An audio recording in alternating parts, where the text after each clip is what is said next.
Творческое объединение «Кындыкан» подвело итоги уходящего года за неполный год. О проекте, который призван привлечь внимание к проблемам коренных малочисленных народов Севера, узнали во всем мире. С чего все начиналось и каких успехов добились, расскажет Евгений Тайтонов. Трогательную историю маленькой девочки Кындыкан начали тиражировать весной этого года. 200 лет назад ее нашли вблизи Верхоянских гор в родовом стойбище. Удивительный случай выживания в суровых условиях не назвать иначе как чудом.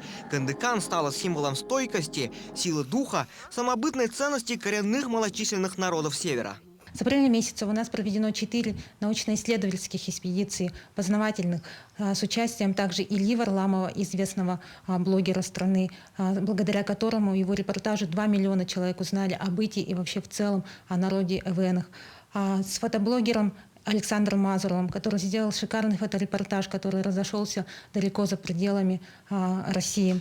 Также нами проведены ряд в целом креативных творческих продуктов. Это фотовыставки, фотопроекты в поисках Кындыкан. Буквально на днях Алроса присвоила название Кындыкан одному из самых крупных алмазов. Драгоценный камень желто-коричневого цвета массой более 91 карата был добыт в этом году в Оленёкском районе. Компания впервые объявила о поддержке проекта в сентябре этого года. Это стало очередным шагом компании в стремлении к сохранению исторических ценностей коренных малочисленных народов.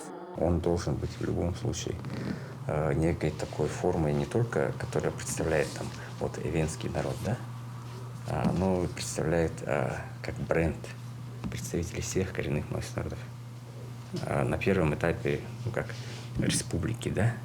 Но в будущем, я надеюсь, что мы сможем говорить это как о глобальном бренде коренных малочисленных народов Российской Федерации. Каждое такое большое событие, то есть наименование алмазов и так далее, это достаточно известный, узнаваемый бренд. И я надеюсь, что это также привлечет дополнительное внимание к данному проекту. Есть у проекта и свой амбассадор Кристина Черемкина, участница конкурса «Маленькая мисс Россия». Ей сейчас 6 лет, и вот когда мы пришли на проект, получается, вот возраст той девочки совпал с нашим возрастом. И эта история нам очень близка, так как это про наш север, про отвагу наших северных людей и смелость. И в целом, как мы являемся сами представителями коренных народов Севера. Кындыкан является собирательным образом малочисленных народов Севера. Про нее уже написана сказка для детей. И на ее основе сейчас создается мультфильм, короткий метр которого покажут к столетию ИАССР. Евгений Тайтонов, Владимир Павлов, Якутск.